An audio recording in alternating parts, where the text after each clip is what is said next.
Ya, siapa yang nanya kemarin tuh?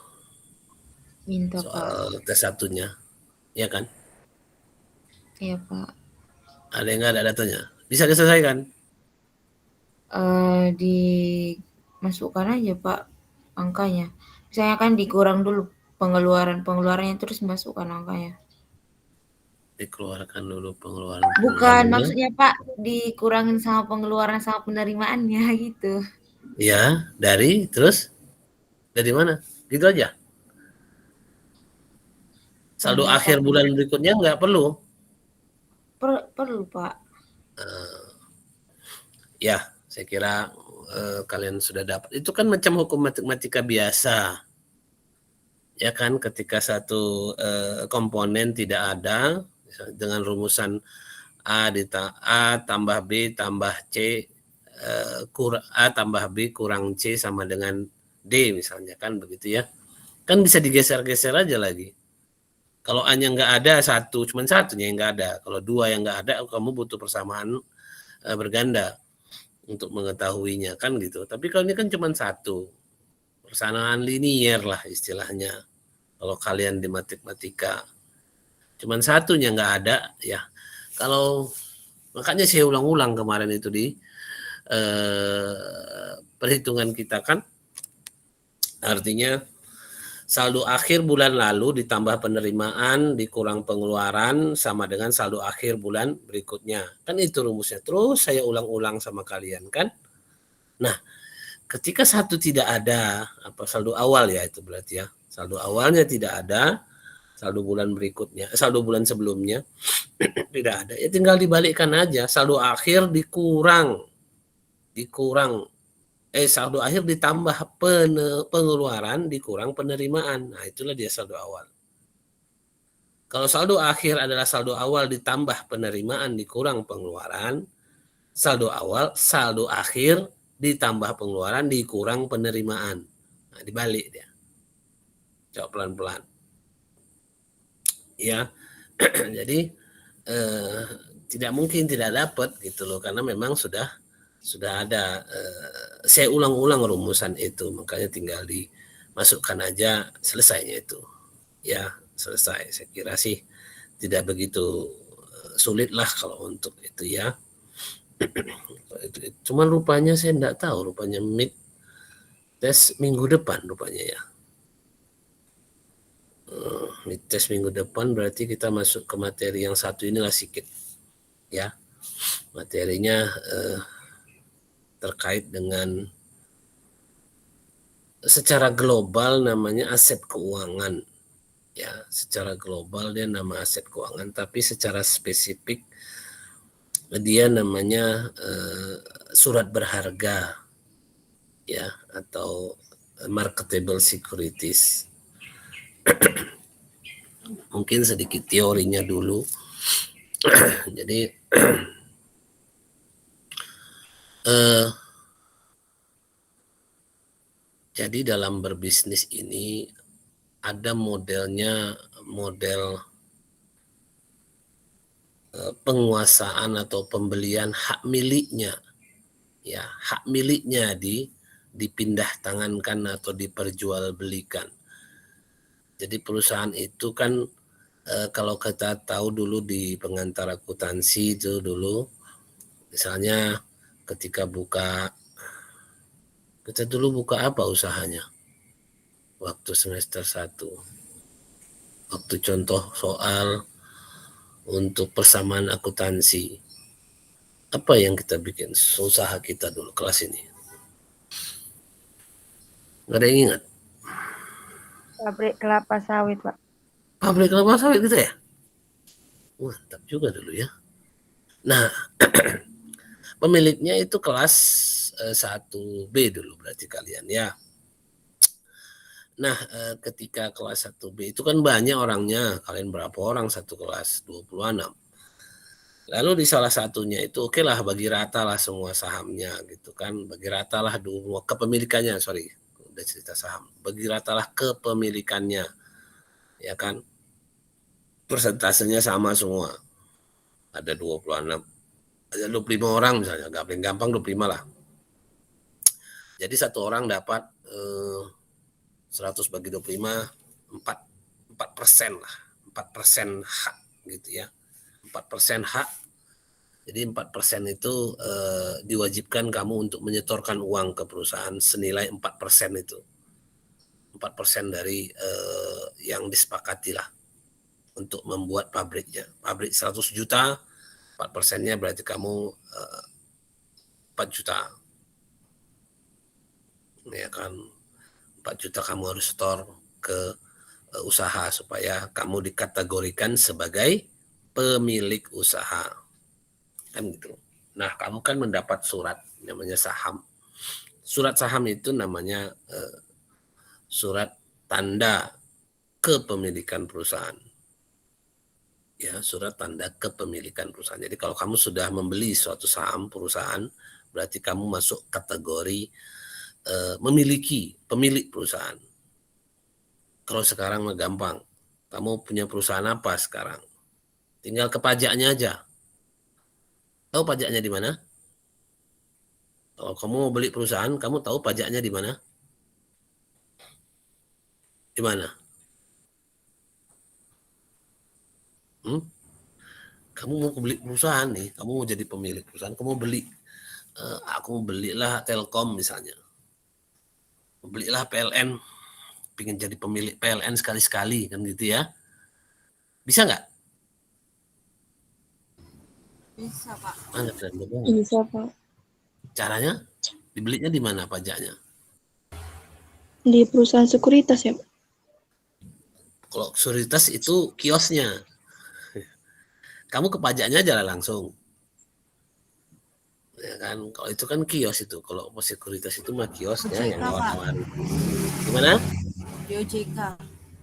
Di pasar modal BI, BI, Bursa Efek BEI, Bursa Efek Indonesia, ya BEI namanya. Kalau OJK itu lembaga pengawasnya, ya OJK itu lembaga pengawasnya. Kalau pajaknya ya istilahnya mah kita orang Medan kan pajaknya, orang Jawa nggak ngerti itu pajaknya apa, dipajakin gitu di, nggak kan.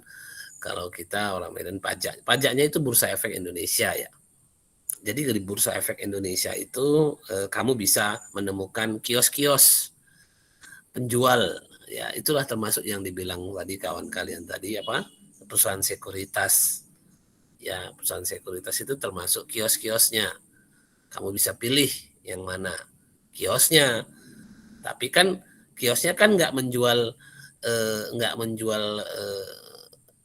yang dijualnya ya pasar sahamnya gitu, bukan barang dia kan gitu ya, bukan saham misalnya sekuritas BNI, bukan saham BNI saja. Macam orang tukang dipajak lah. Kalau dia misalnya dikategorikan tukang sayur, apa dia cuma sayur, misalnya sayur saja, sayur yang tertentu saja kan enggak. Dia campur-campur. Atau malah satu kios kadang-kadang ada beberapa jenis barang. Begitu juga di pasar modal ataupun di Bursa Efek di Jakarta. Nah, di situ banyak menjual satu kios seperti yang dibilang kawan-kawan itu. Satu kios itu adalah perusahaan sekuritas. Dia bisa menjual beberapa ataupun beberapa saham perusahaan ataupun bukti kepemilikan perusahaan. Kamu bisa beli di situ. Sekarang udah gampang, online pun bisa. Dapat kamu bisa, yang paling minimal kamu bisa buka akun 10 juta lah. Ya, buka akun 10 juta, lalu kamu bisa pemainnya, bisa beli. Itu ya tentu kalau mau beli tambah lagi duitnya. Ya, store via bank biasanya. Ya kalau memang mau sih boleh-boleh saja sekarang. Jadi banyak sih kalau kawan saya sih memang Pak, sekarang ada orang bawaannya ya mau megang HP aja lah, karena di sana dia memantau. Nah, sekarang kembali ke barangnya tadi. Kan ini yang kita pelajari sekarang, ada barang yang dijual tadi. Namanya surat berharga. Surat berharga itu terdiri dari beberapa macam. Coba kita lihat ada nggak slide-nya.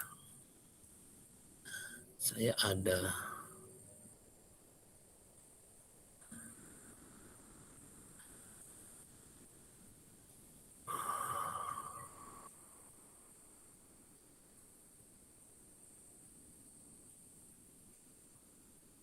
Iya, ini ada beberapa klasifikasi surat berharga, tapi ini agak apa ya, dulu materinya kawan saya, ini kawan saya kuliah dulu. Ntar saya kita presentkan dulu ya. Ini aja. Langsung aja kita di sini. Kelihatan?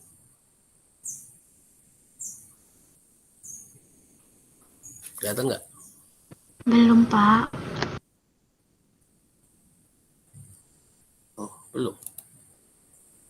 Oh.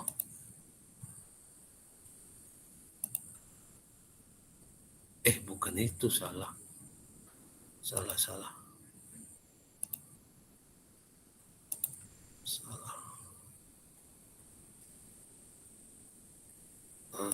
Ya.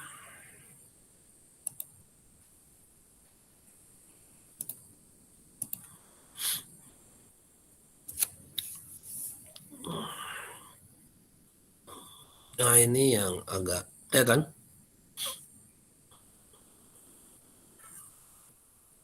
Kelihatan, Pak. Nah, kita yang ke sini nih, yang current asset. Current asset. Jadi ada yang namanya instrumen keuangan. Instrumen keuangan itu istilahnya instrumen barang-barang yang bisa cepat berubah menjadi uang. Ya, cepat berusaha menjadi uang. Jadi istilahnya di bisnis sekarang ini bagaimana suatu barang itu bisa berubah, diukur kecepatannya menjadi uang. Itu keunggulannya jadinya. Itu suatu keunggulan dari suatu barang, suatu akun, suatu barang lah, suatu benda ketika dia cepat berubah menjadi uang. Ya, itulah liquid namanya kan. Semakin liquid itu semakin bagus. Itu ukuran sekarang ya. Itu ukuran sekarang orang begitu ngomongnya. Nah, kamu bisa lihat di sini ada current asset ataupun aset lancar. Ada beberapa barang yang bisa berubah menjadi uang dengan cepat. Yang paling cepat tentunya ya uangnya itu sendiri. Ya, cash equivalent. Ya, cash dan cash equivalent. Lalu ini ada dari bawah ke atas dia liquidnya ini. Yang paling atas yang enggak liquid, yang enggak kurang lancar gitu ya. Inventories itu persediaan, itu adalah instrumen yang kurang cepat berubah menjadi uang. Trade and other receivable pun demikian. Kalau inventories kan kita harus jual lagi. Jual dulu kan gitu ya inventories, dan tidak semua orang butuh. Trade and other receivable maksudnya ini piutang-piutang lain-lain. Itu equity investment classified as present value, future value to other current income. Itu dia bahasanya. Present future value apa tadi? Saya pun jadi lupa. Future value to other current income. Ya, future value ya kan, to other current, OC itu other current income ya. Other current income. Jadi ini tadi ya salah satunya saham yang bukti kepemilikan yang kita beli itu dari perusahaan. Itu ini kategorinya bisa di sini. Bisa juga derivatif financial asset. Derivatif ini memang agak, saya sih tidak berharap ini sebagai dasar, tapi ya mau tidak mau saya harus sampaikan juga karena memang materinya seperti ini ya. Tapi kalian ini sebagai sebagai bahasanya sebagai pemicu kalian untuk terus cari tahu ya, terus cari tahu ilmu ini. Jadi ada istilah-istilah seperti ini, coba kamu cari tahu pengertiannya apa ya, baru nanti kita akan coba. Kalau hanya dari saya saja yang berharap, ini memang berat juga kita. Saya nggak tahu kok bisa cepat kali kita meet sekarang ini. Saya nggak tahu kenapa bisa cepat kali. Tapi ya udahlah, begitulah. Karena gini, sekarang ini dosen terlalu banyak disibukkan dengan segala hal-hal yang apa ya namanya, administrasi yang bertele-tele begitu, administrasi yang tidak penting, yang bukan fokus untuk malah menggali potensi untuk bisa mentransfer ilmu kepada mahasiswa. Nggak tahu saya tahap apa aja administrasi sekarang ini yang membuat dosen malah sibuk dengan administrasi. Ya sudah, itulah tadi kondisinya. Nah ini contohnya ya, contoh current aset yang terdiri dari instrumen keuangan. Ya, saya tidak bisa berlama-lama di sini, tapi intinya inilah dia. Jadi kita mau beli saham perusahaan, ya kan. Lalu ketika kita beli saham dari perusahaan, kita kategorikan kemana sebagai aset, kan gitu ya.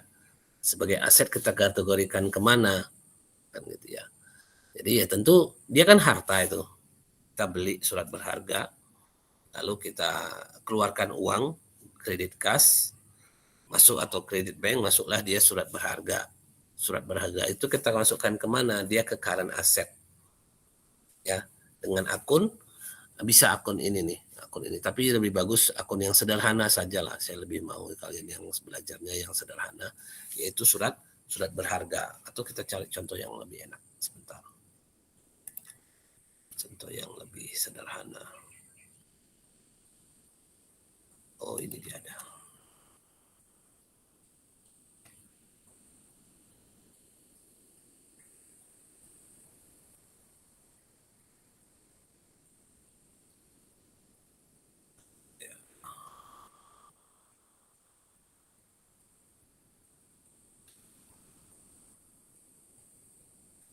Oh ya, ini dia.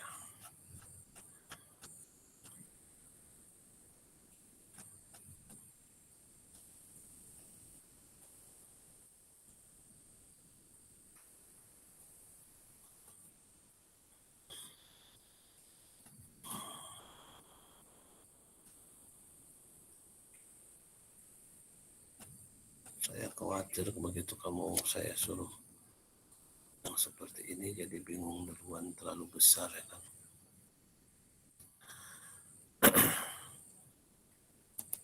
Kalau dari staf pengajar itu rasanya bayangkan mahasiswanya bingung itu tidak enak. Ya. Tapi saya sih berharap kamu bisa menggali kembali ya, menggali istilahnya pengetahuan lebih mandiri ya, tanpa harus. Jadi udah ada guideline-nya dari saya kan seperti ini kan. Tapi kamu gali lagi sendiri untuk bisa menggali ilmu biar lebih dalam lagi. Baik. Jadi tadi surat berharga itu pengertiannya adalah mempunyai pasar, artinya mempunyai tempat untuk berbelanja atau dibeli, tidak untuk memutarkan kelebihan dana. Jadi gini, perusahaan kita anggap, kamu ingat ya, saya ingatkan, kita anggap kita sebagai perusahaan, lalu kita lihat ada uang yang idle ataupun yang tidak digunakan, beli inventory udah, beli mesin besar nggak cukup, kan gitu ya, beli inventory sudah untuk mau dijual misalnya kan, bayar hutang sudah dicicil, kan gitu, lalu beli mesin nggak cukup karena kebesaran. Jadi biasanya ada dana yang idle istilahnya, dana yang nganggur, itulah dipakai untuk membeli atau berinvestasi surat berharga. Dan tujuannya memang tidak untuk menguasai perusahaan lain. Nah, jadi seperti yang saya bilang tadi, kalau kamu mau jadi pemilik perusahaan, bisa sekarang. Kamu beli aja sahamnya di pasar modal. Ya kan? Kalau mau jadi menguasainya, bisa. Kamu bisa beli 51% saham yang beredar, kamu beli semua. Maka kamu dikategorikan penguasa di perusahaan itu. Ya, penguasa di perusahaan itu. Artinya bisa ngatur gitu. Dari tukang sapu sampai direkturnya kamu bisa pecat atau kamu bisa gantikan. Itu kalau faedah kalau kamu menguasai perusahaan. Kita langsung ke jurnal aja lebih gampang ya kan. Nah seperti yang saya bilang tadi, nah ini. Jadi ketika kita memperolehnya, karena kan di akuntansi itu ada istilah 4P. 4P. Ya kalau kamu melihat masalah di akuntansi atau transaksi, kalau kamu melihat suatu transaksi, kamu lihat 4P-nya. Apa itu 4P? Pengakuan, P-nya itu pengakuan. Lalu yang kedua, pengakuan. Yang kedua, pengakuan. Yang kedua, pengukuran. Ya, saya dihitung. Yang mana angkanya? Pengakuan, pengukuran, pencatatan, penyajian. Jadi ada 4. Ya. Pengakuan, pengukuran, pencatatan, penyajian. Maksudnya melaporkannya. Ini penyajian terakhir melaporkannya. Ini tadi pencatatan jurnalnya apa? Kan gitu ya. Yang pengukuran dihitung dulu. Yang mana yang mau dijurnal. Kan gitu ya. Angka yang mana yang mau dijurnal itu dihitung dulu. Jadi ketika kita lihat P pertama pengakuan itu, jadi surat berharga itu kapan kita diakui sebagai surat berharga? Kapan kita akui sebagai surat berharga? Surat berharga itu maksudnya akun ya. Akun surat berharga kita bertambah atau marketable securities kita bertambah atau instrumen keuangan kita bertambah. Kapan itu terjadi di debit? Kan gitu ya. Kapan? Ya ketika kita membelinya. Ya. Nah, sekarang membelinya itu ketika apa? Ketika kita bisa menguasainya. Jadi gini, kalau kamu macam beli di all shop itulah misalnya. Kapanlah kamu dikategorikan memiliki barang yang kamu beli di all shop itu? Kapan kira-kira kamu dikategorikan, kamu bilang, sudah beli nih di all shop, di mana kira-kira? Kapan? Kok udah nyampe, Pak? Kalau sudah nyampe ke rumah, baru kita akui sebagai, baru kamu bisa debitkan apa gitu, misalnya kamu beli sepeda misalnya kan, sepeda di debit kreditnya bank pasti ya, bank kan, karena bayarnya biasanya pakai transfer kan. Iya, Pak. Iya, Pak. Gimana selain dari bank? Oh apa ya, Indomaret itu ya, Indomaret. Iya, Indomaret itu masuk kalau kita belinya. Inilah ajaibnya juga ya. Kita belinya bayar duitnya ke Indomaret kan. Iya, Pak. Tapi yang kita beli bukan barangnya Indomaret. Ini memang fenomena baru dalam akuntansi kan gitu. Jadi Indomaret itu hanya perantara saja. Tapi kan gitu ya. Tapi kan kita dapat struk Indomaret. Bukti transaksi apa? Bukti transaksi Indomaret. Tapi kita nggak pula ini. Coba sebentar. Kadang-kadang ada makhluk asing di tempat saya.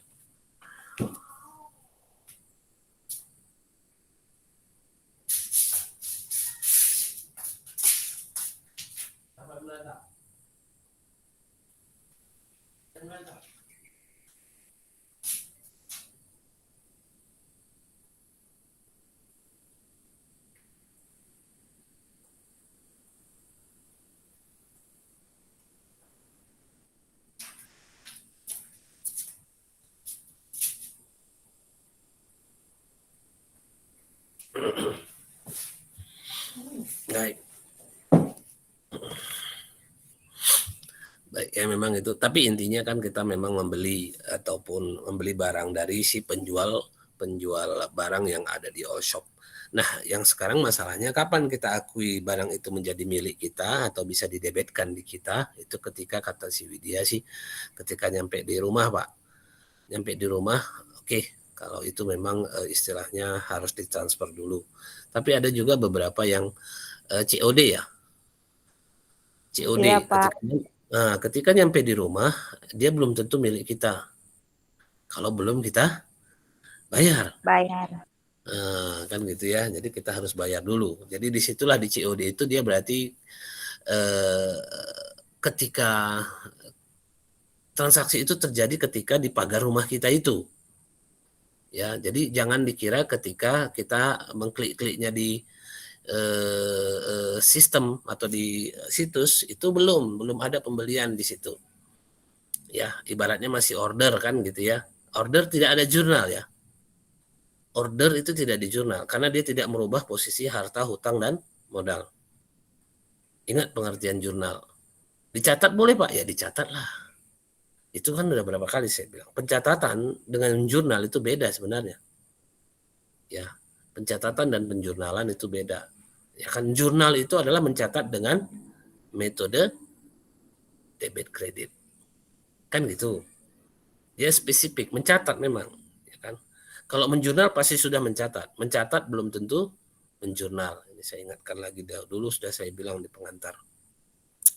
Jadi ketika kapan transaksi itu terjadi? Ketika kalau COD, ketika ya kamu ketemu itu di mana? Apakah kamu ketemunya di Tanah Lapang atau ketemunya di depan kantor pos atau di mana? Biasanya kan gitu-gitu kadang ketemunya di situ di mana, lalu kamu bayarlah di situ. Nah, di situ transaksi. Bukan jangan kamu coba klik jurnal pembelian itu ketika kamu klik di situsnya itu belum. Ya, kalau dia sistemnya COD. Ya kan, tapi kalau terkadang kalau dia sistemnya, kalau saya sih sering beli tiket ya, tiket pesawat ataupun hotel, kamar hotel. Nah itu minta transfer dia, minta transfer langsung. Ya, kalau hotel paling dia kasih waktu 15 menit. 15 menit kita harus transfer. Ya kan, ketika kita harus transfer dengan kode unik ya, biasanya dirubah-rubah itu jumlah tagihan kita di belakangnya, di 3 angka di belakangnya itu dirubahnya sehingga kita bisa menginput di ATM ataupun di internet banking, kita input angkanya sesuai dengan yang mereka sebutkan sehingga kita disahkan membayar, sudah membayar. Mereka kasih pengesahan pembayaran pastinya melalui WA atau melalui SMS. Mereka akan melakukan pengesahan pembayaran kita kalau pembayaran itu sudah diterima atau disitulah kita sudah jurnal. Disitulah kita jurnal. Mungkin kalau hotel 15 menit, kalau pesawat bisalah 1 jam. Ya, 1 jam. Nah, kalau barang-barang kalian berapa menit batasnya kalau untuk misalnya pesan?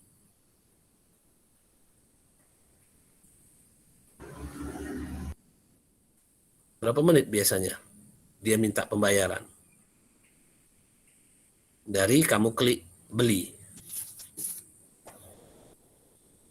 24 jam kayaknya, Pak. Berapa menit? 24 jam. Nggak dengar saya. Berapa menit kira-kira? Atau berapa lama? 24 jam, Pak. 24 jam? 1 harian? Iya, Pak. Oh, 1 harian ya. Waduh, kalau kita di sisi akuntansi 1 harian, itu jurnalnya tanggal berapanya? Kalau kamu pesan siang, kamu bayarnya batasnya besok siangnya kan gitu ya. Kalaupun kamu bayar sekarang, langsung kasih bukti ya. Dia langsung kasih bukti. Kita dapat pegang bukti. Tapi barang belum nyampe itu. Ya kan? Iya, Pak. Jadi sebenarnya yang kapan kita akui kalau kita sudah membeli, ya seperti yang dibilang si Widya tadi, ya memang ketika barangnya betul-betul sudah nyampe. Paling amannya itu istilahnya ya, paling amannya di kita kalau kita membeli adalah ketika barang itu sudah nyampe di kita, baru kita boleh jurnal. Debit apa gitu barang ya, debit barang, kreditnya bank atau kas. Sama juga dengan kita menjual barang. Ya, sama juga dengan kita menjual barang. Kamu perlakukan aja seperti itu. Artinya apa? Ketika nyampe di gudang orang atau ketika diterimanya betul-betul baru kita jurnal penjualan. Ya, baru kita jurnal. Jadi aman gitu. Kita faktor keamanannya itu maksudnya faktor bahwa memang ini jual beli sudah terjadi, perpindahan barang sudah terjadi sehingga kita berhak menjurnalnya. Kan gitu ya, menjurnalnya. Nah, disinilah kondisinya misalnya perolehan kita membeli surat berharga. Ketika surat berharga ini kita debit, maka kita betul-betul sudah memegangnya. Surat berharganya kayak mana, Pak? Surat berharganya saham. Ya kan? Saham itu seperti apa? Ada yang tahu? Ada yang pernah beli saham?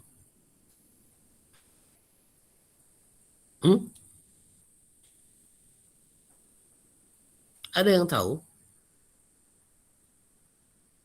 Enggak, Pak. Makanya ya kembali saya ingatkan ya, kamu sudah masuk ke dunia bisnis. Ya, kamu sudah masuk ke dunia ekonomi, bisnis, apalagi spesifiknya akuntansi. Saya ingat dulu begitu saya masuk kuliah di akuntansi,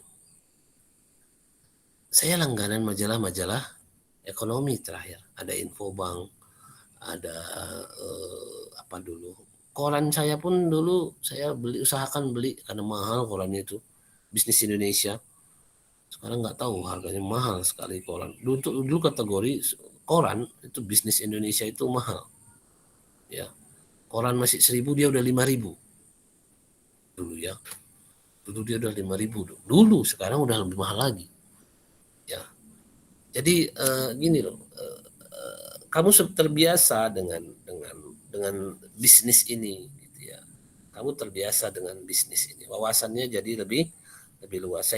Saya harapkan kalian ya kalau sekarang dengan dunia digital ya bukalah situs-situs yang memang menampilkan berita-berita ekonomi yang memang istilahnya di situ kadang-kadang nggak hanya berita loh. Kadang-kadang dia ada bahas masalah-masalah. Maksudnya macam pengetahuan juga, ada membahas masalah misalnya apa itu yang namanya saham, gitu-gitu dibahas kan. Ya seperti macam buku juga, macam jurnal juga. Ya kadang-kadang itu di beberapa situs-situs ekonomi bisa buka lah. Di koran pun kan sekarang sudah ada koran digital ya kan. Itu Bisnis Indonesia itu korannya sekarang udah ada yang digital. Ya kan, bisa lah dibuka di halaman-halaman pertama keduanya aja masih lumayan lah. Ya kan, lumayan ada ilmu yang dapat. Baik. Jadi ketika kita sudah terima, kita beli sahamnya, baru kita catatlah dia harga beli ya. Harga beli. Nah, teringat kayak tadi saham itu bentuknya kalau lah sekarang lebih parah lagi, bentuknya malah nggak ada. Ya, saham itu sekarang bentuknya nggak ada. Cuman macam kertas-kertas kwitansi gitu aja dia. Kalau di print pun. Sertifikatnya, jadi dia sebenarnya seperti sertifikat awalnya dia. Jadi ada lembar-lembarnya katanya kan. Sekian lembar. Jangan kamu bayangkan lembarnya itu seperti karcis. Enggak ya. Saham itu tidak seperti itu. Saham itu hanya lembarnya itu hanya satuan maksudnya. Satuan untuk membedakan unit. Gitu kan, atau menunjukkan unit. Tapi kalau ditanya apakah lembar dia per lembar, enggak. Kalau kamu beli misalnya 500, karena memang satu lot itu minimal 500 lembar. Jadi dia jualnya satu lot, 2 lot begitu. Dalam satu lot itu 500 lembar. Jadi kamu kalau mau beli satu lot misalnya, ada kadang minimal pembelian 2 lot, kadang-kadang kan gitu kan ada. Biasalah macam persis seperti kamu ke inilah pajak atau ke mana ke supermarket, dia pasti diskon atau apa, pembelian minimal berapa gitu-gitulah. Jadi terkadang ada pembelian minimal itu 2 lot. 2 lot itu 500 lembar. Lalu apa yang kamu dapat ketika kamu kasih uang? Yang kamu dapat ketika kamu memberikan uang kamu untuk membeli 1 lot atau 2 lot saham PT Telkom misalnya. Apa yang kamu dapat? Yang kamu dapat adalah 1 lembar sertifikat. 1 lembar sertifikat ijazah. Macam ijazah gitu dia. bahwa kamu sudah membeli 2 lot PT Telkom. Itu dulu, Bun. Nah, yang paling terakhir yang saya tahu itu adalah dia hanya sekedar sertifikat elektronik atau bukti pembelian elektronik saja. Ya, wah, sekarang udah makin canggih. Ya, saya sih berharap nantilah saya ajak kawan saya. Kalau kamu mau jadi pemain pasar modal sih boleh-boleh saja. Ya, intinya ada uangnya kalau untuk jadi pemain. Nah, sekarang sedikit masuk syariahnya. Apakah bertransaksi surat-surat berharga ini bernilai syariah ataupun ada syariah mengaturnya? Kan begitu. Nah, ini pandangan saya dari segi pemerhatinya bahwa kalau surat berharga itu tujuannya untuk mendapatkan dividen. Pernah dengar dividen? Pernah, Pak. Ya, apa itu? Ada yang tahu? Atau ada yang cobalah? Coba kira-kira ini artinya Pak gitu. Kira-kira menurut saya ini artinya Pak. Silakan. Apa tuh? Pembagian laba. Laba untuk keuntungan. Pembagian laba kepada Saham. Kepada pemegang saham. Kepada pemilik atau pemegang saham. Jadi pembagian laba kepada pemegang saham. Jadi kalau dari segi syariah, kalau kamu mau bermain surat berharga ataupun saham, lalu yang kamu harapkan adalah dividen, itu sah syar'i. Karena dia adalah bagi hasil. Kan angkanya itu dari laba. Dari laba usaha dibagikan, kecuali kalau usahanya usaha yang berbau haram. Contohnya ternak babi, ataupun misalnya jual minuman keras, ataupun ya apalah pokoknya yang berhubungan dengan maksiat. Tentu itu kalau udah ceritanya cerita di penjualan dia itu kan, dia jatuhnya di penjualan. Tapi kalau kita kan ceritanya cerita di labanya, di istilahnya di hasil usaha. Jadi kalau kamu membeli saham, lalu kamu harapkan adalah dividen, silakan, monggo. Insya Allah halal. Dengan syarat usahanya pun halal. Tapai pula enaknya ya. Baik, kalau kamu beli saham, lalu kamu niatnya untuk memperoleh yang namanya gain atau capital gain, karena saya sih sering juga memang istilahnya ilmu ini memang, karena saya kan dari konven. Capital gain itu gini, atau gain bahasanya sering. Makanya untung. Kalau kamu orang akuntansi, kalau sampai nanti kita jumpa pun di sidang skripsi, lalu saya tanya, sampai sekarang tuh ada tuh saya tanya, untung sama laba sama Pak katanya. Ya udahlah, kamu bukan mahasiswa saya sebenarnya, kalau gitu saya bilang gitu jadinya. Jadi untung itu artinya gain ya, itu bahasa Inggrisnya jadinya gain. Itu adalah selisih harga jual dengan harga beli suatu aset. Aset ya, selisih harga jual dengan harga beli. Kalau laba kan pendapatan dikurang beban, beda kali pun, posnya pun beda, ya kan? Kalau keuntungan atau gain itu mainnya di neraca ataupun posisi keuangan, akun-akun di posisi keuangan, selisih antara penjualan aset dikurang dengan pembeli harga belinya, itu adalah gain. Tapi kalau laba itu pendapatan dikurang biaya. Nah, itu dia pendapatan atau profit. Nah, baik, kembali ke yang tadi.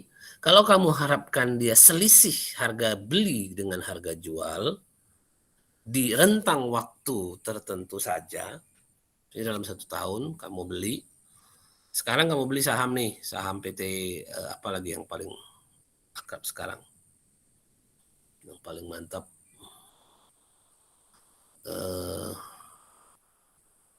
saham Krakatau Steel misalnya yang udah go public ya kan, Krakatau Steel, kamu belilah saham Krakatau Steel. Lalu sampai 2 bulan kamu tengok harganya di spot. Spot itu macam papan pengumuman atau pengumuman untuk harga-harga saham. Kalau kamu mungkin pernah nengok TV di TV One di bisnis hari ini, itu ada yang running text di bawah harga-harga saham hari ini. Itu dia. Itu harga spot namanya. Ya, harga spot, harga sekarang. Jadi begitu kamu lihat harga spot, waktu kamu beli 100 lembar itu misalnya 100 juta. Kamu beli 100 lembar 100 juta. Lalu tengok di harga spot, itu kan kalau 100 lembar 100 juta, aku mahal kali ya. 100 dibagi 100 lembar 100 juta. 1 juta 1 lembar. Mahal tuh. Nggak usah sampai segitu kali lah. Kalau kamu bayar 10 juta ya, 10 juta harganya misalnya 10.000 per lembar. 10.000 per lembar misalnya. Kan gitu ya. Kamu beli 100 lembar, 1 juta kan gitu. 1 juta, 10 juta. Nah, setotalnya kamu beli kemarin 10 juta, jadi satu lembar 10.000. Lalu begitu nengok di spot, harganya 12.000. Langsung kamu jual. Kamu dapat selisih. Ya kan, dari kamu beli kemarin 10.000 per lembar, kamu jual jadi 12.000 per lembar. Mau berapa lembar kamu jual terserah, tapi kamu dapat selisihnya itu namanya gain. Capital gain namanya. Ya, selisihnya itu namanya capital gain. Nah, sama seperti ini misalnya. Ini ketika kita jual, tengok di slide-nya. Ketika beli dia harganya 4.343. Lalu kemudian tak lama kemudian dijual. Jadi 4.343 itu kamu jual dengan harga 4.455. Di situ ada keuntungan dari penjualan surat berharga 112. Ini jurnalnya. Kan gitu ya. Seperti ini jurnalnya. Ini seharusnya dikredit. Ya agak salah dia ngasih. Sini dia. Nah, inilah tadi yang saya ceritakan tadi. Nah, kalau ini kondisinya ikhtilaf ulama. Kalau saya bilang ini riba. Ada yang bilang tidak. Tapi saya bilang ini lebih dekat ke judi, spekulasi namanya. Ya, spekulasi bagian dari riba. Ya, jadi tidak ada keberkahan di situ. Walaupun kita lihat dari segi angka kita lebih untung. Kita beli 4.343, lalu kita jual 4.455. Untung dong Pak? Iya, dari segi angka kelihatan. Tapi itu spekulasi namanya. Ya. Jadi di materi surat berharga ini saya fokus ke kamu untuk memperoleh dividen saja. Kayak mana nyatatnya Pak kalau dividen? Nah ini dia. Ini jurnal ini terjadi setahun sekali. Karena memang dividen dibagi setahun sekali. Ya, ini memang dividen ini memang dibayarkan setahun sekali kepada pemegang saham. Kan gitu.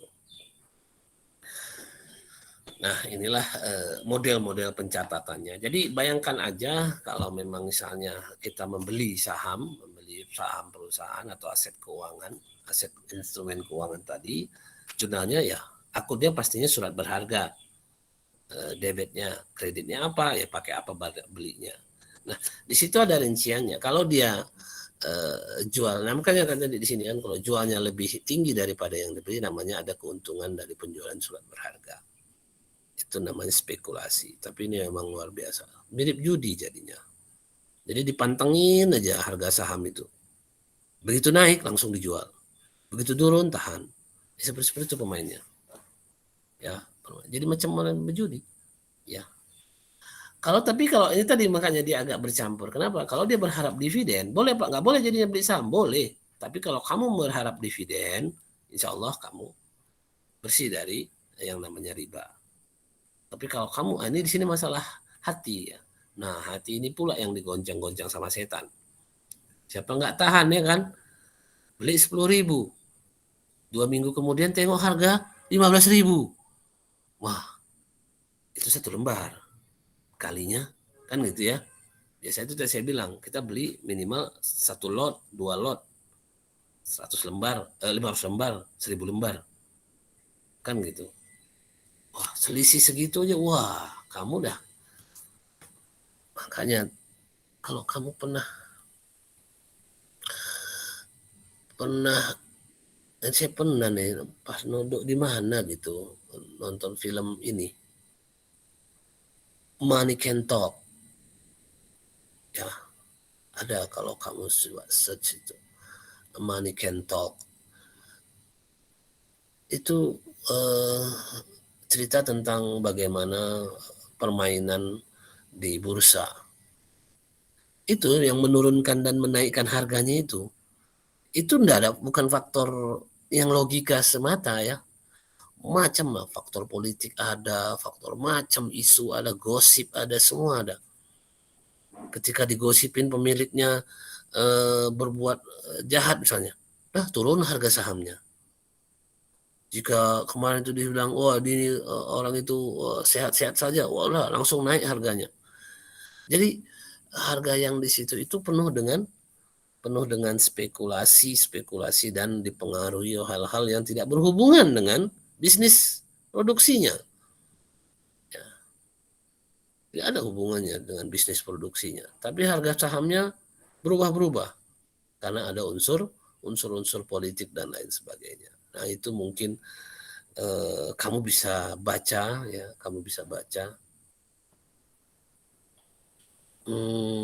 di banyak buku sih.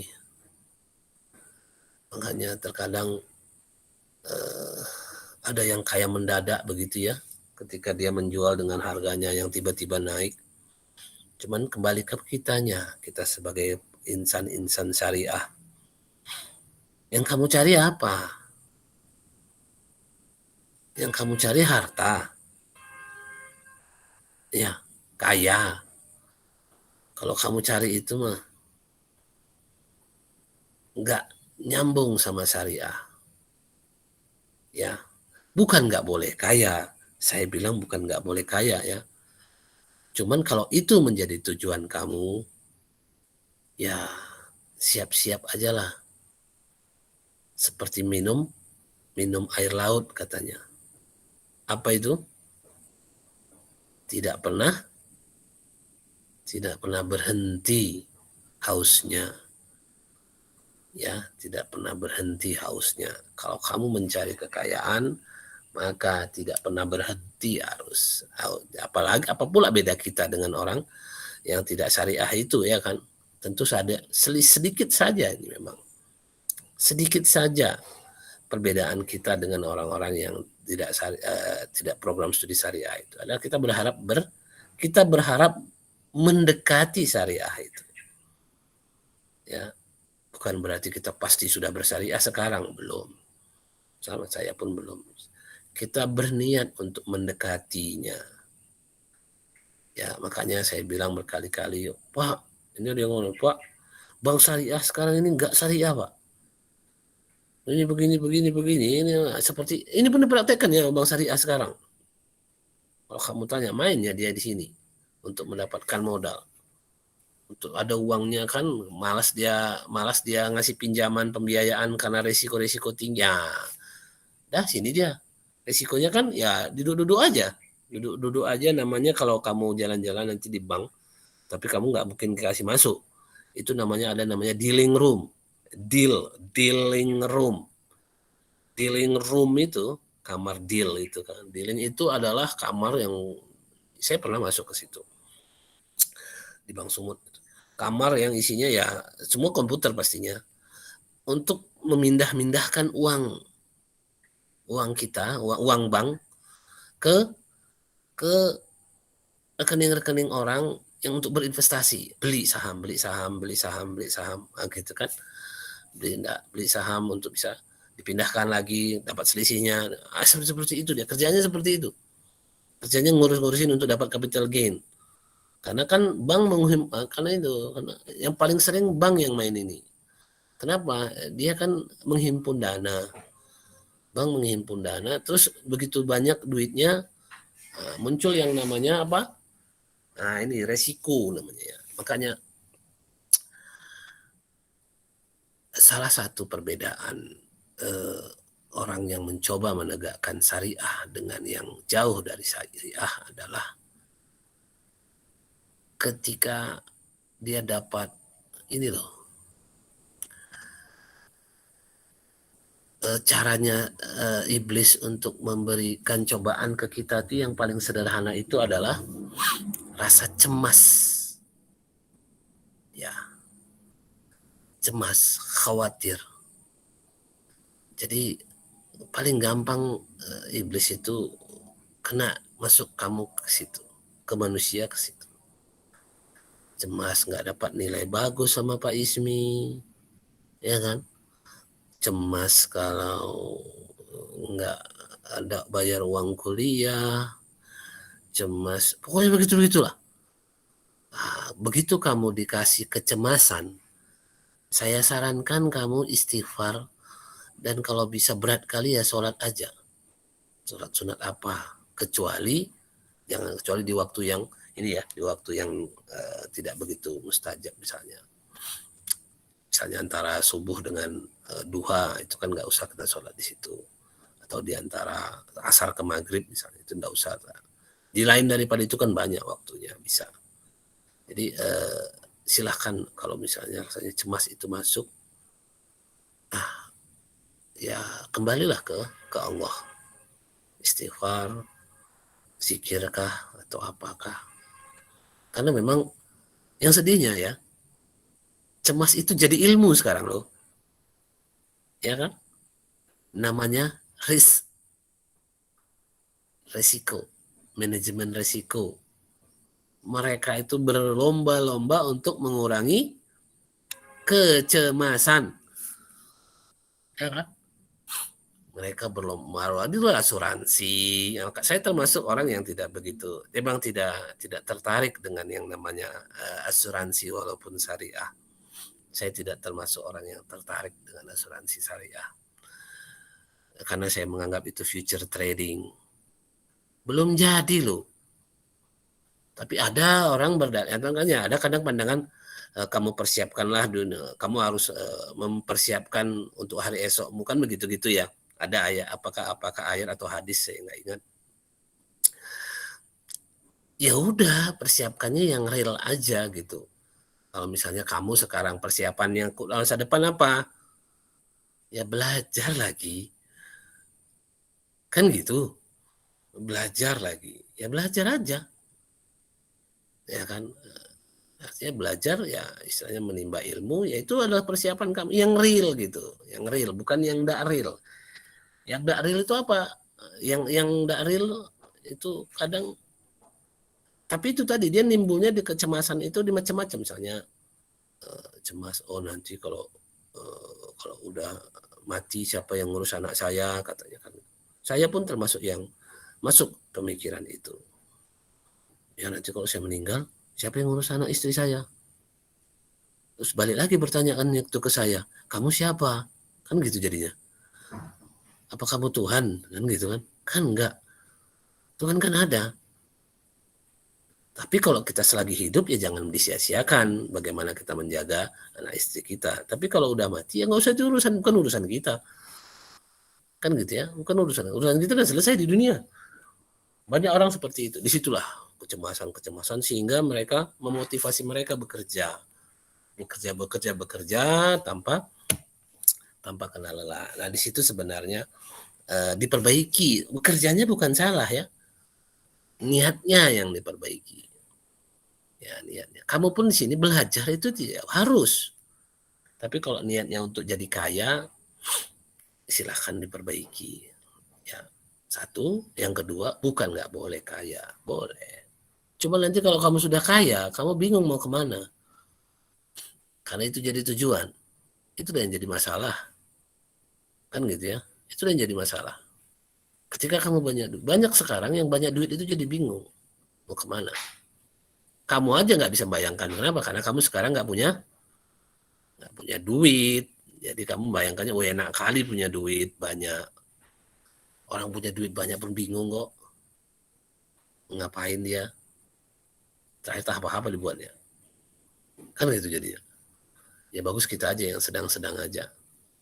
Apa yang kita mau ada. Kan gitu kan enak. Mau jalan-jalan, jalan-jalan. Kan gitu. Tapi nantilah pas itu. Sekarang kamu porsinya porsi belajar. Baik. Ini penerimaan dividen seperti ini. Lalu apalagi yang dibahas di bawah. Ini tadi. Ini lanjutan dari kerugian tadi, kerugian yang di sini tadi. Ya, kalau dia rugi, sorry, ini yang untung. Kalau dia rugi tentu dia jadi langsung di jurnal di debitnya kerugian kan. Tapi ini kasus yang di bawah ini, yang di jurnal yang bawah ini. Ini agak unik kalau mungkin kamu dari orang-orang yang awam lah misalnya. Kenapa? Begini, jurnal ini terjadi kalau transaksinya ini, menurut mereka transaksi ya, menurut saya sih tidak. Tapi jurnal ini terjadi ketika di akhir tahun kamu ada megang saham, harga per lembarnya tadi 10.000. Lalu di akhir tahun kamu lihat harga spot 8.000. Lalu kamu menjurnal transaksi ini, misalnya dengan angka bukan 284 lah ya kan. Tadi berapa tadi harga jualan saya? Harga beli saya bilang. Tadi berapa harga beli saya bilang? 10.000 per lembar. 10.000 per lembar. Ini per lembarnya aja lah, nanti kalikan aja mau berapa lembar dikalikan. 10.000 per lembar, lalu rupanya di spot dia 8.000. Maka ada selisih 2.000. Maka di jurnal seperti ini.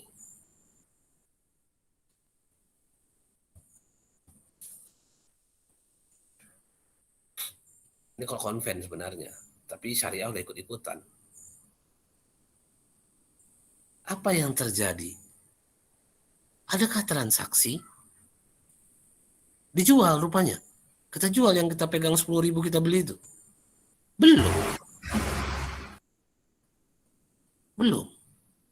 Belum dijual yang 10.000 per lembar itu tadi. Tapi karena di akhir tahun kamu lihat harga spotnya 8.000, lalu di jurnal seperti ini. Ini sesuai dengan standar akuntansi keuangan ya. Ini sesuai dengan standar akuntansi keuangan. Ini bukan tulisan-tulisan saya aja. Ini memang sesuai dengan standar akuntansi keuangan. Seperti ini dia. Nah, menurut syariah tidak ada. Dan yang sedihnya tidak ada perubahan harta hutang dan modal di situ. Tapi mereka menganggap nilainya berkurang. Value-nya berkurang Pak Ismi. 10.000, iya sekarang masalahnya lu jual enggak hari ini? Enggak, katanya juga. Jadi kok diakui penurunannya.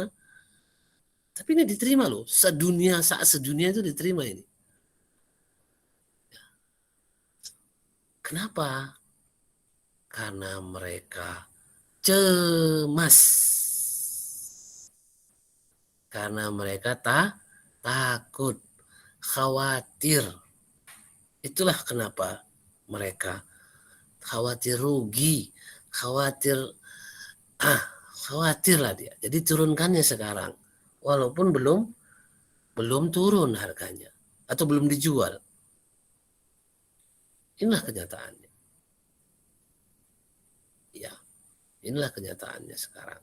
Syariahnya Pak, syariah ikut-ikutan. Kalau kamu lihat standar akuntansi keuangan syariah, ya gini juga. Tapi menurut saya tidak perlu. Kan gitu ya.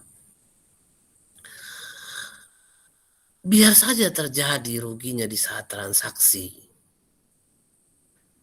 Itu enggak mau gitu loh kan. Perusahaan tidak mau. Kalau saya berpandangan biar aja. Macam inilah. Pas ini dia senang kan? Nih. Kan dia senang nih. Kenapa? Kenapa?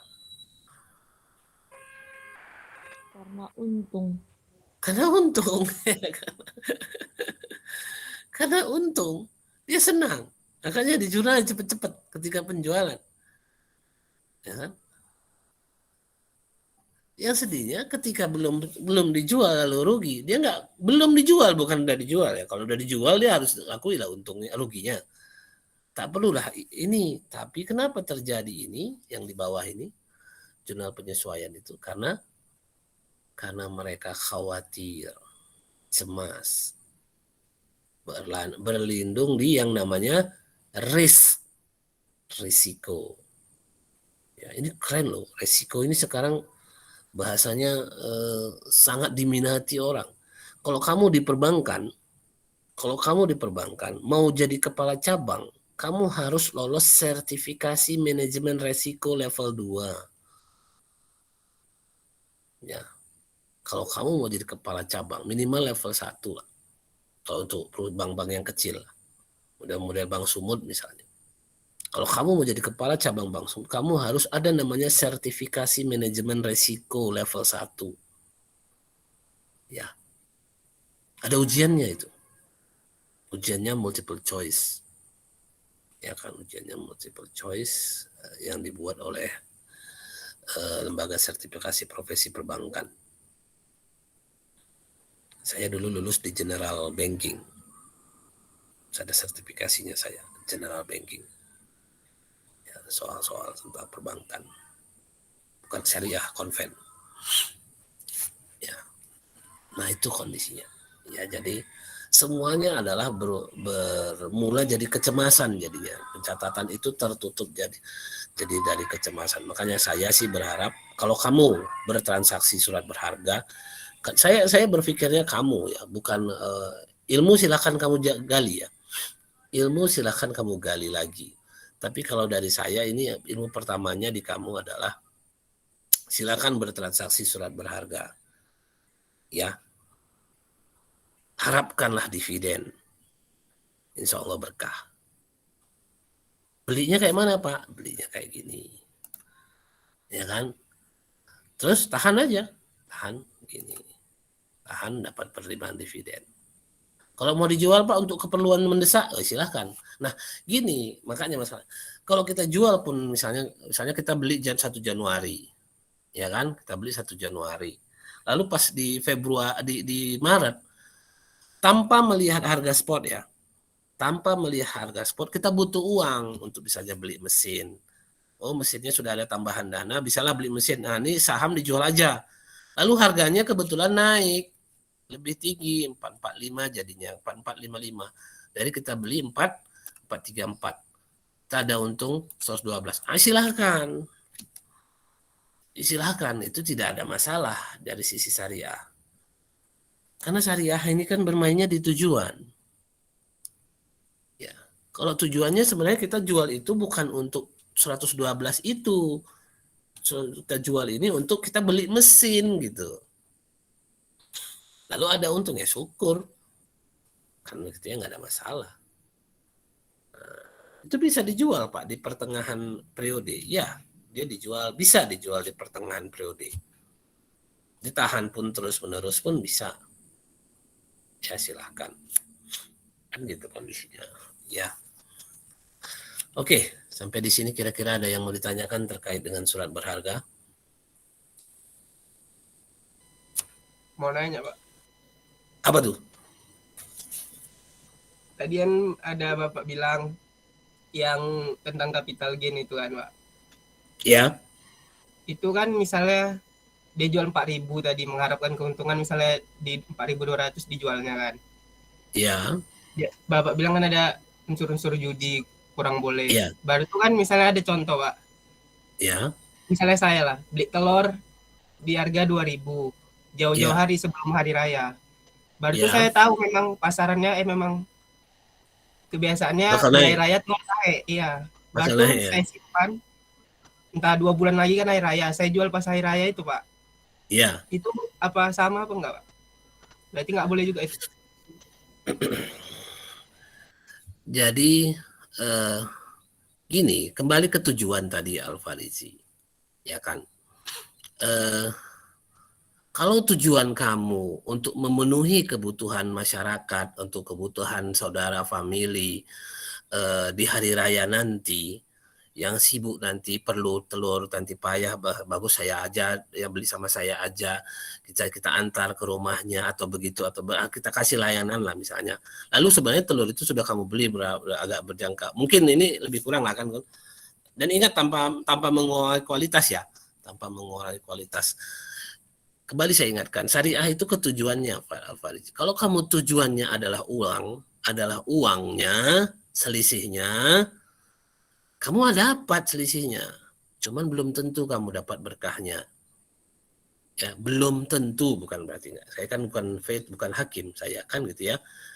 Belum tentu kamu dapat berkahnya. Tapi kalau tujuan kamu tadi seperti yang saya bilang, tinggal diluruskan saja tujuannya.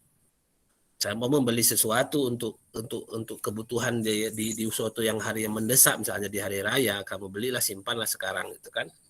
Lalu di hari raya kamu tujuannya untuk membantu orang memenuhi kebutuhannya, buat kue, buat ini kan gitu, nanti di hari raya. Silakan.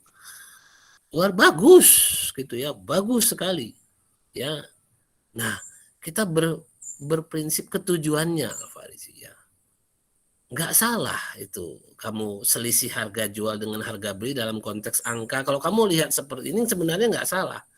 Tapi begitu ketujuannya, nah, kalau tujuannya kamu harapkan 112 itu, di situ yang saya bilang bukan berarti kamu akan mendapatkannya angka itu 112, tapi belum tentu kamu dapatkan berkahnya. Ya, kamu belum tentu dapatkan berkah. Berkah itu berbeda ya dengan unit, dengan fisik ya. Mungkin sedikit bisa saya contohkan atau sekedar motivasi ke kalian berkahnya itu. Mungkin ceritanya di saya, karena saya yang mengalami. Karena gini, saya dulu punya anak asuh di sini dari orang kurang mampu misalnya. Memang kurang mampu dulu. Dia waktu sekarang udah menikah, udah anaknya udah 2, ya kan.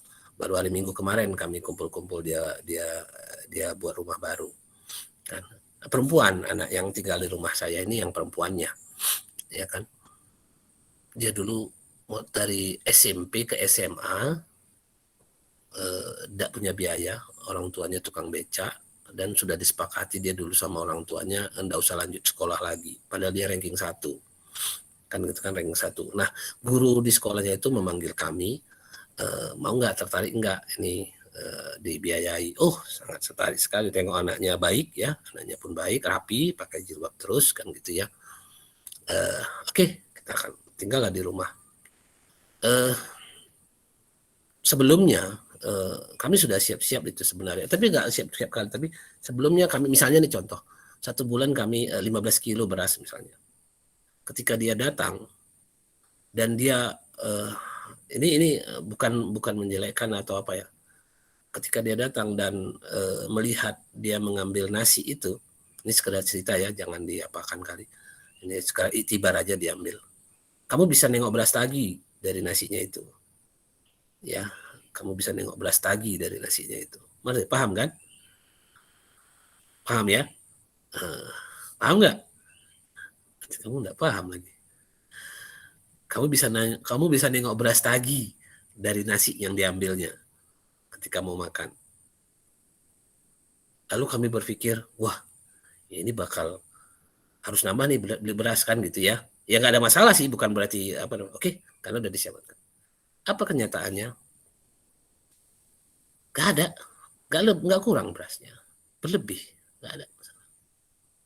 Ya kan? Nggak ada perubahan, nggak ada perubahan sedikit pun dengan belanja kami. Ya, nggak ada perubahan sedikit. Ya segitu-segitu aja, nggak ada naik gitu, nggak ada bertambah. Nah itu yang saya sedikit ilustrasi di kalian. Ketika kamu dapat berkah itu kamu terasa loh sebenarnya. Cuman terkadang diabaikan dengan angka. Dengan angka.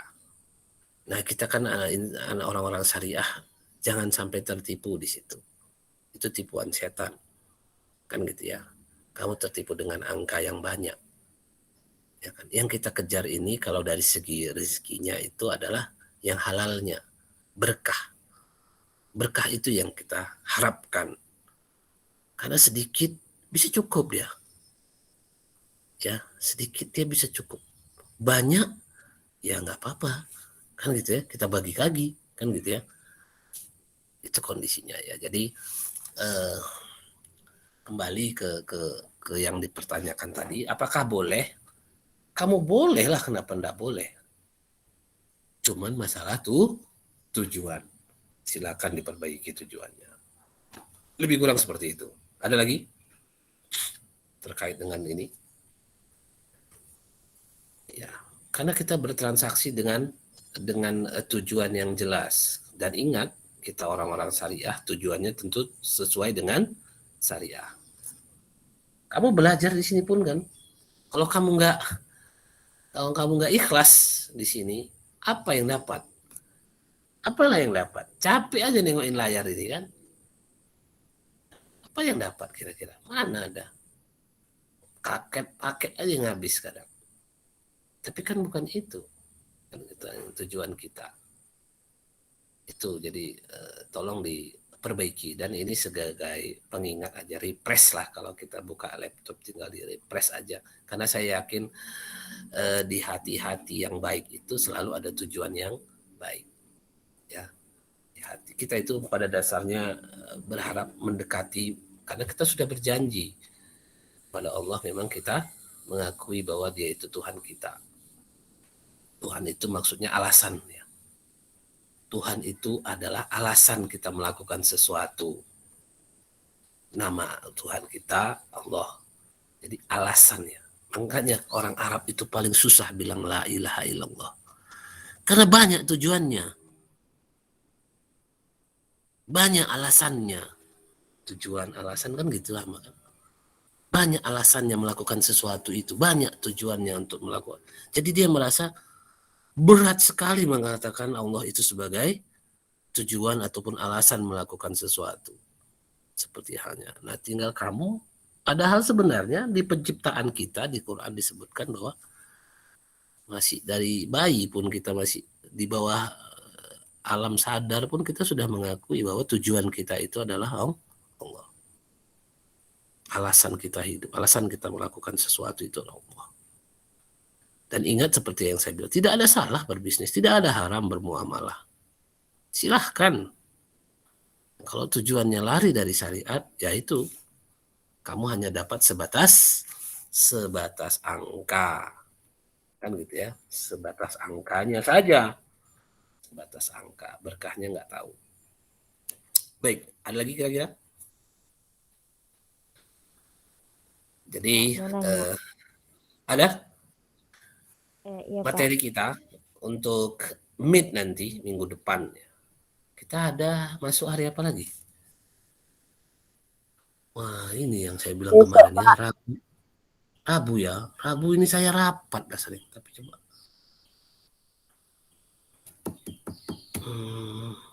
Kita cari pengganti lah kalau enggak.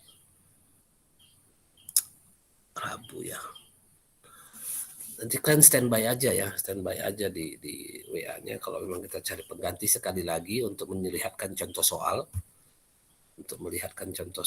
Nah, jadi contoh soal nanti kita kasih tahu. Nanti di Meet ini materinya masuklah untuk contoh soalnya.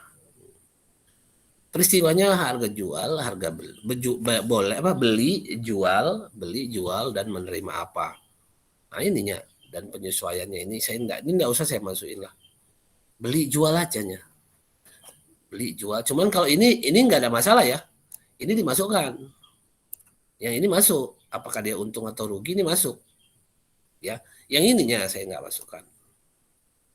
Yang ini masuk ya. Artinya tadi seperti yang bilang, kalau dia butuh uang tiba-tiba untuk beli mesin atau ada yang membantu apa begitu, dia jual saham yang dia pegang, itu enggak ada masalah ya. Kembali saya ingatkan tujuannya, alasannya itu yang paling penting kita syariah ini ya. Saya kira itu. Kalau memang tidak ada lagi yang ditanyakan, kalau ada yang bertanya silakan sebelum saya tutup. Ya. Mana kalian? Kok nggak ada mukanya kalian? Coba buka dulu layarnya kalian. Putri, Pak, mau nanya, Rama, Pak. siapa lagi? Dina Aulia, Widya, Siska. Minta mana? Minta itu. Fitria, Alvira, Siska. Siapa lagi? Kok dikit kali kalian? Oh, 22. Mana? Alfarizi mana? Pakai baju kamu Alfarizi? Jangan nggak pakai baju. Siapa yang kemarin? Irfan mana Irfan? Alfarizi, nggak boleh pakai kaos Alfarizi. Ya, nanti kalau kuliah jangan mau coba-coba pakai kaos, nanti diusir. Ya saya aja berusaha pakaian yang terbaik untuk ketika menghadap sama kalian. Masa kamu gitu kali? Kan gitu ya. Apa kamu lihat saya pernah pakai kaos? Kan enggak kan. Kalau dulu di Fakultas Ekonomi ya, oleh kampus ekonomi, tapi kita ini karena membiasakan untuk kerja di kantor ya kayak gitu. Nah, siapa lagi? Mana si Irfannya kok nggak nampak? Mana Irfan? Oke, baik. Baiklah, kita akhiri dengan hamdalah. Alhamdulillah. Alhamdulillah. Baik. Alhamdulillahirabbil alamin.